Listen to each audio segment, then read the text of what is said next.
Welcome to American Ballet Theater's presentation for Works in Process, celebrating our 85th anniversary. For 85 years, ABT has been shaped by the legendary artists who passed down their wisdom in the studios and on the stages. They showed us that ballet is not just a series of steps, but a living, transcendent tradition, one that reveals humanity in its most honest and inspiring form, while helping ABT dancers to understand how to tell stories in powerful ways. The dancers at ABT carry that inheritance every single day. And for me, it is the compass for what guides my artistic and strategic choices for the company. This fall at the Koch Theater, we celebrate the choreographers and artists who across 8.5 decades have made ABT into the company it is today. Tonight, you will see glimpses of that celebration. We'll share selections from our up-and-coming season, along with the work of an exciting choreographic voice of our time, Juliano Nunes. Juliano has created for the Royal Ballet, the Paris Opera Ballet, and leading companies worldwide.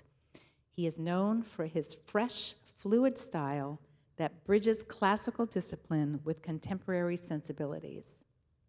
His presence here represents exactly what ABT stands for, honoring tradition while embracing innovative works and the future. You'll hear from Juliano about his creative process, and you'll see our dancers perform excerpts from his new work called Have We Met?, premiering in our fall season on October 29th. But first on our program, we're going to start with Les Sylphides. Les Sylphides is set to music by Chopin and choreographed by Michel Fangqi.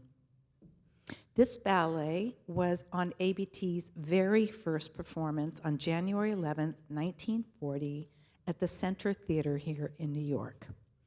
Anton Dolin, who danced with the Diaghilev Ballet Russe throughout the 1920s, staged and performed Les Sylphides on ABT's very first program.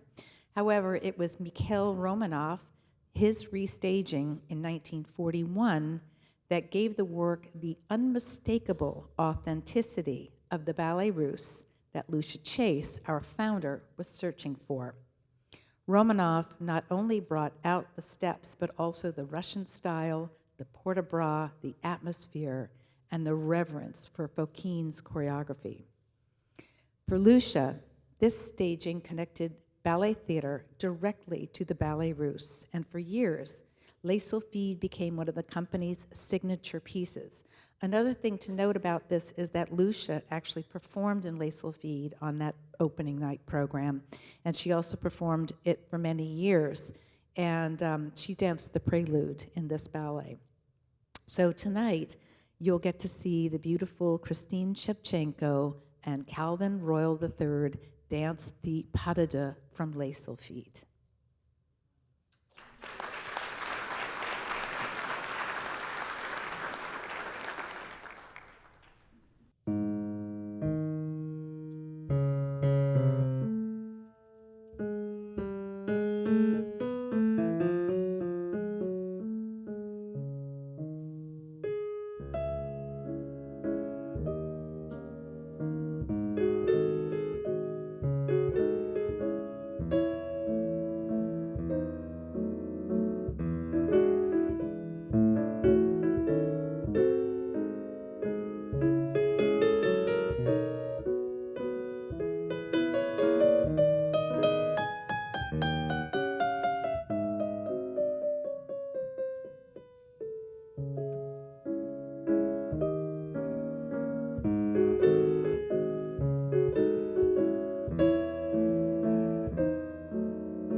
In our season, we will also be honoring Anthony Tudor, who was the choreographer that gave ABT its soul.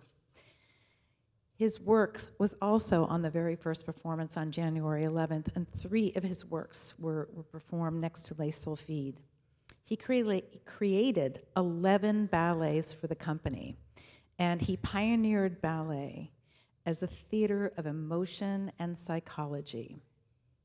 His characters aren't archetypes. They're complicated human beings with doubts, flaws, longings, and contradictions.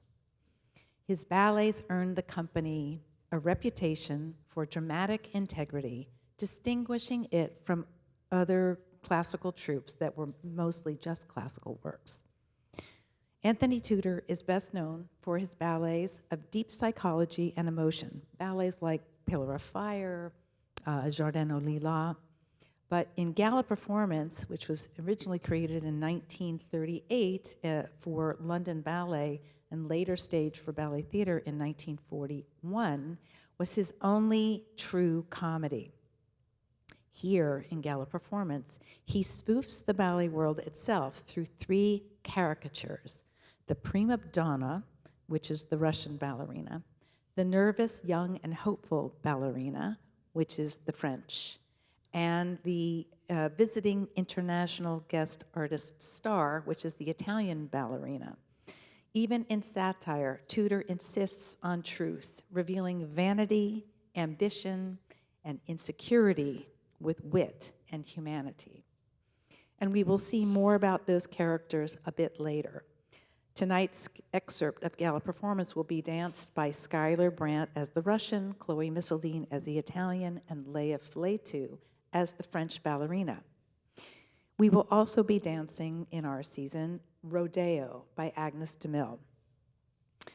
This was really a turning point for American ballet. Created in 1942 for Ballet Theatre with DeMille herself as the cowgirl, the ballet was an instant sensation, receiving 22 curtain calls, which was almost unheard of at the time. With Rodeo, DeMille gave ABT an authentic American voice that was witty, heartfelt, and genuine. She demonstrated that ballet could express our American cultural identity while still standing alongside the great European classics. I would like to bring out Amanda McKerrow and John Gardner, 2 artists who carry these traditions forward. Please come onto the stage, Amanda and John.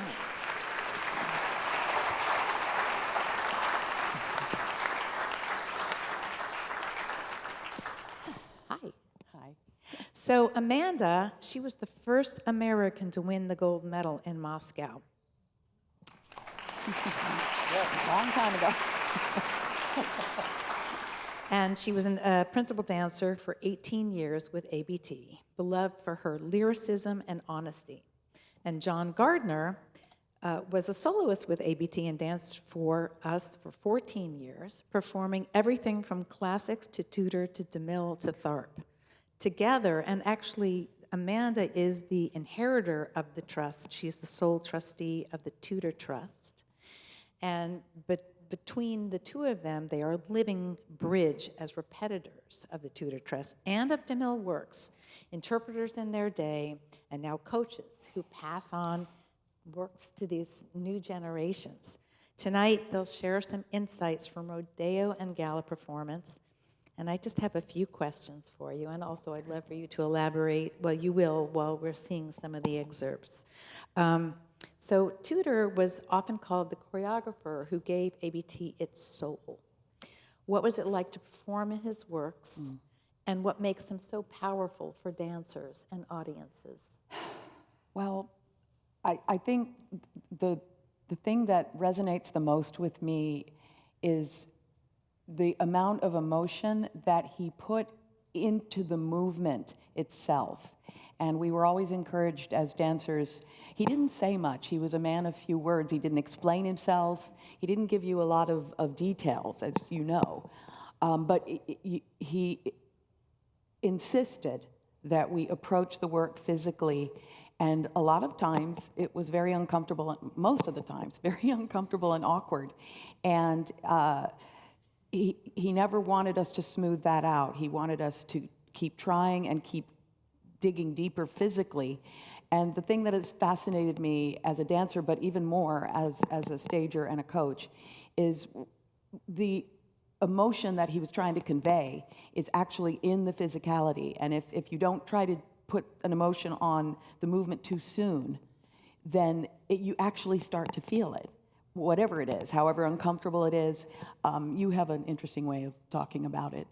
He pushed us to a certain place. I agree with that, everything. I think we all have that experience with Mr. Tudor, and I do agree with that. And I never really met anyone like him before. When I came out of school, I'd had lots of great teachers, and I didn't know Anthony Tudor was going to be a teacher to me. I thought he was a choreographer. Maybe I was lucky enough to dance his ballets. That would happen. And he was scary. Yes, and actually, he would ask questions. I think that, I'm not sure about this, if it was by design, but I think it probably was. He would always find what made you tick as a person and go from there. And he also wanted to push into your resistance areas. So he found your resistance points psychologically, emotionally, physically, and those were the most valuable places to be with Mr. Tudor, because that's how you grew in his ballets, finding that point of resistance and going past it. And it was painful sometimes and embarrassing sometimes, but it was really, really valuable. And always to an end. Always to an end. And I didn't know that everything had intention. There was nothing incidental in the work. I just never thought of ballet like that before. I met Mr. Tudor, and it had an effect on everything else that we danced. There was just nothing incidental. You went into the space with clear intention. There was purpose to everything you did. You never just went through anything. You had to go through it with purpose. And it was one of the greatest lessons of my whole career, my life, really, to be honest. Invaluable, yeah. It changed everything, yeah. I remember Kevin and I were dancing Dim Luster, and we were working with Tudor at the time. And at one point, the woman gives the man her scarf that has perfume on it. And he takes the scarf, he brings it to his nose, and he sniffs, and it starts a reverie. And he spent a half an hour with Kevin on that one gesture, because it had to be real. It had to come from a real place. And then, just before the opening night, he whispered in my ear a secret about what was going to happen at the end of the ballet. And then he went over to Kevin, and he whispered in Kevin's ear what was going to happen at the end of the ballet. And it brought a lot of juicy tension between us. And that is how Tudor worked. He was, absolutely. Yeah, he was really from the inside out. True. And So that true. really is through the DNA in ABT. Absolutely. Yes, for sure. So I'd like to talk about Agnes. She gave ABT its American voice with ballets like Rodeo. And how does that choreography resonate with dancers today? Well, Please, go ahead. I'll get started. I know you have a lot to say here on this one for sure. But I worked with Agnes right out of the gate when I started working with Mr. Tudor in 1978. And they were very similar in what they wanted, but the approach was almost completely different. Agnes was very vocal about what she wanted, and you knew exactly what she wanted, and you would do it over and over and over again until you got it. And she would continue with that. Mr. Tudor, you knew what he wanted, but he wouldn't say. He just made you do it over, like Susan was just saying. An hour. The beginning of one of those, the third movement of Dark Elegies, there's a gesture that goes all the way around. but to it's the seen people. from the back, so Seen it's from the behind. back, and It's we all would it is. spend an hour, but he wouldn't say anything. You would just keep doing it until he said, "Okay, that's enough." And Agnes would guide you along, through it really. But what was common was with them is that the physicality was where the action was. That's where your character was. That's where the emotion, like you said, And was. it took repetition. Yeah. Sometimes there's just no replacement for repetition sometimes. Yeah. And then they like dealing with human beings. They wanted to represent human beings, not fairy tale creatures. Such. And how happily I see Agnes's work resonating beautifully with today's generation of dancers. They have been open and embracing it right from the very beginning, and this energy and the spirit and the willingness is we couldn't ask for more. It's beautiful and wonderful and very exciting to see these works, refreshed by a new generation. Yeah, and they're dealing with human emotions, like you were universal saying. human emotions. Yeah, and it's the themes of love. Oh, well, for Rodeo, the desire for love and the pain of rejection, which is as relatable now as it was then. Not fitting in, trying to find a way to be part of something, part of the community, of your place in the community. All those things resonate through the generations, and it's still true now with the dancers. They know it's real. They know what it is. Yeah. Okay, we're moving right on to Gala Performance. Okay, so we'll give you just a little context here as well. Tonight, you're going to be seeing a little bit of the very first section and a little bit of the very end, the finale. The first section is called Before the Performance, and it's actually behind the curtain before the Gala Performance begins. So you get to see each of the ballerinas enter onto the stage in her pre-performance preparation, if you will, and they each have their very defining walks. And one of my favorite things about this section is that a lot of it is seen from the back, which was a fascination of Tudor's. Yes. He always told us that our back was our other face, and we always had to carry it well and express ourselves through our back. So I love that about this section. But the other thing I love as well, Susan touched on it in what she said earlier, but how we get glimpses into their personalities and their character on, I think, things they would normally not want the audience to see. So you get to see that with each ballerina. And then John and I will be filling in for a lot of the other characters that are, the rest of the company will be on the stage with them, ballet masters, the conductor, other dancers. So we're just jumping in to give them something to work off of. But then after that will jump to the finale after all of their own sections of their dances, and the competition for the audience's love is heating up, we shall say. Yes, things are accelerating. Yeah. They're getting a little desperate by the end. So I think that'll do it. So Okay. We'll get up there and help out. Okay. Okay, you guys, go get them.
Thank you, Amanda and John, for the flower throwers.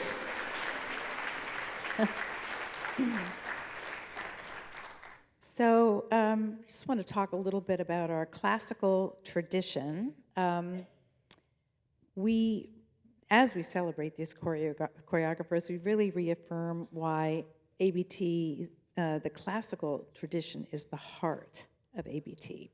Since our founding, ABT was established to bring the great classical ballets, Swan Lake, Giselle, Sleeping Beauty, to America in their purest form.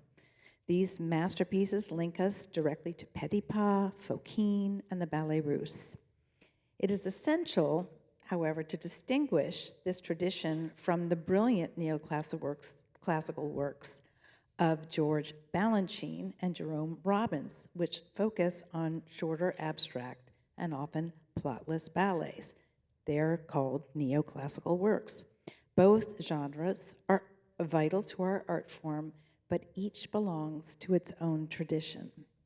Over the decades, artists like Rudolf Nureyev, Natalia Makarova, and Mikhail Baryshnikov raised ABT's classical standard and passed on their lineage.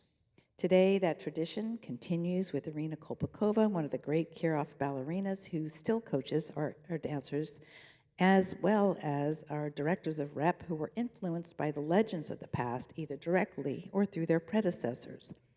Traditional classical ballet is our foundation, and without it, ABT would not exist.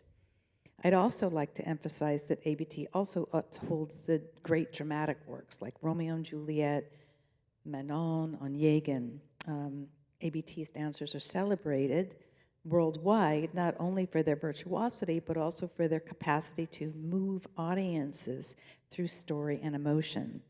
These ballets underscore ABT as a company of artists and not just technicians.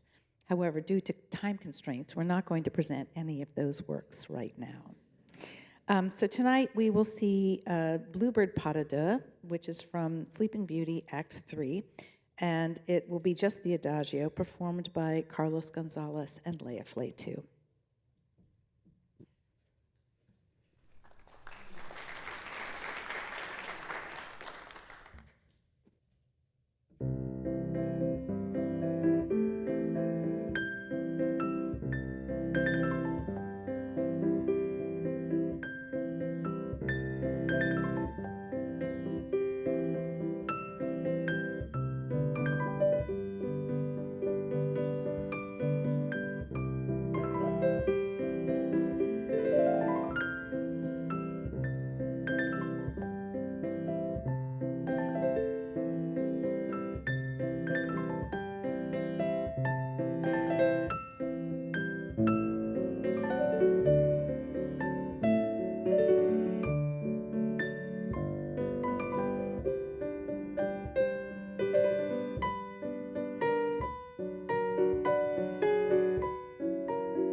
So ABT is a lot more than just preservation. It's about innovation, ensuring that ballet continues to evolve. That's why we are thrilled to introduce to you Juliano Nunes, who is one of the most captivating choreographers of his generation. His new ballet, Have We Met, will debut as part of ABT's 85th anniversary season. So please welcome to the stage, Juliano Nunes.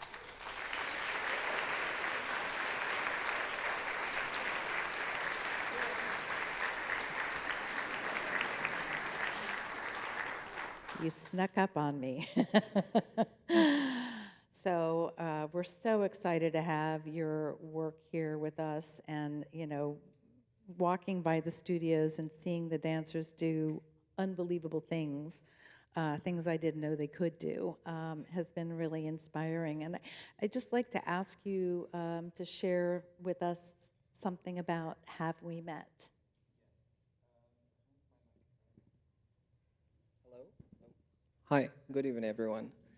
Have We Met is a story co-written by myself and Yusuf Hotait, the costume and set designer, which is purely based about two souls that gets to meet in different lifetimes.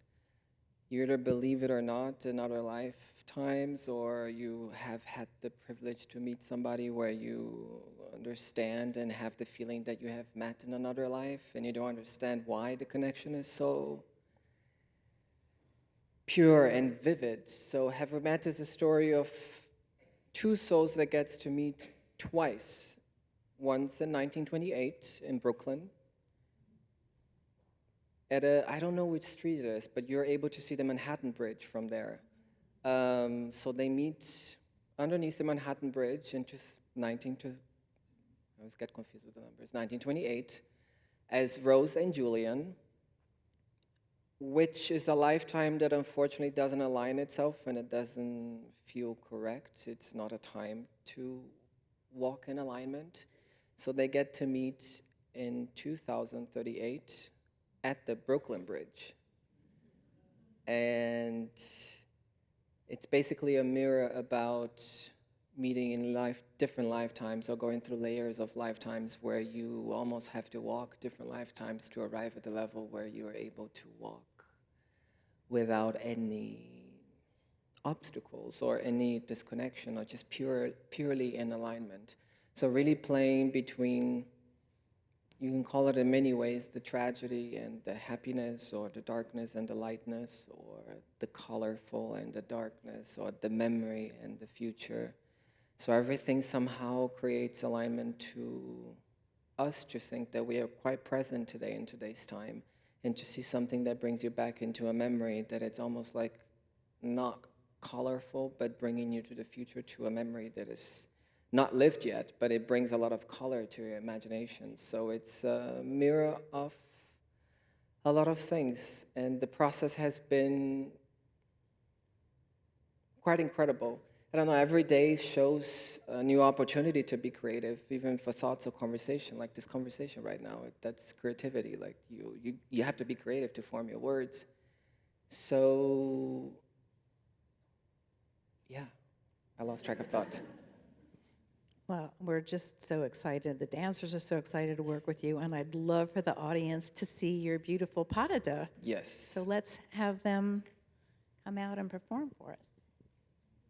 So this is a moment, just really short, this is a moment, I'm sorry, of pure alignment, where things just don't overlap, they just thread themselves endlessly, where happiness evolves.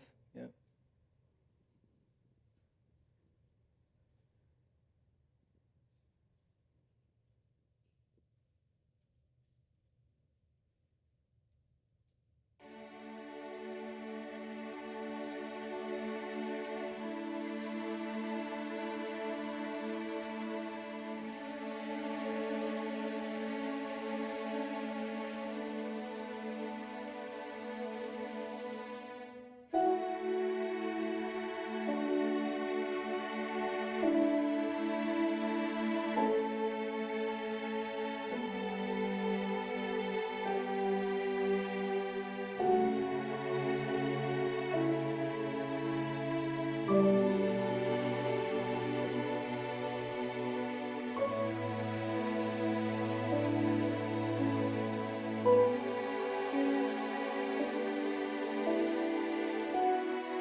I forgot to mention the pas de deux was Catherine Hurlin and Daniel Camargo, and that was Fangqi Li.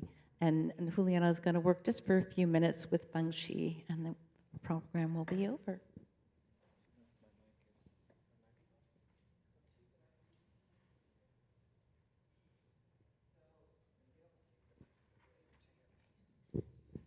Can I see the beginning, the first thing?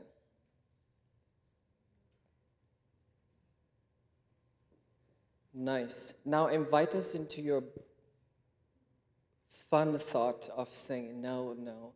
The moment when you hit, invite us, come into the room.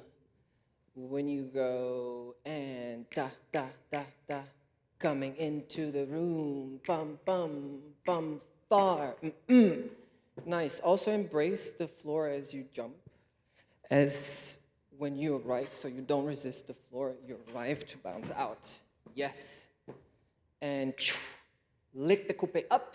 Yeah, this feet can have a bit more life. You can, yes. And then that feet has so much strength that bangs the standing leg, and then you are able to move on. With that takes that. Beautiful. Nice. Nice. Now this feet is very nice, but it's without purpose. Guide where you want to go. Go further, but land where you exactly. So aiming for it, arriving, soaking the energy so you're able to jump. With oxygen. Nice. And then move on. Push your back feet up. Back feet up. Yes. Nice. So your feet is not lost in obliviousness. In the oblivious. Make sure that your feet has resistance to push so you're able to stay over the cliff. Push the feet, yes, and fifths, and more quickness on that back feet. Bam, bam. Back feet. Move on. Have more air, like you're trying to get out of the. Nice. The same there. Don't resist the gravity of landing. You have to give in to a little bit more. Nice. This one, can you play a bit more with an overcrossing pattern of your legs? So when you push back, cross, cross, nice, beautiful. Beautiful.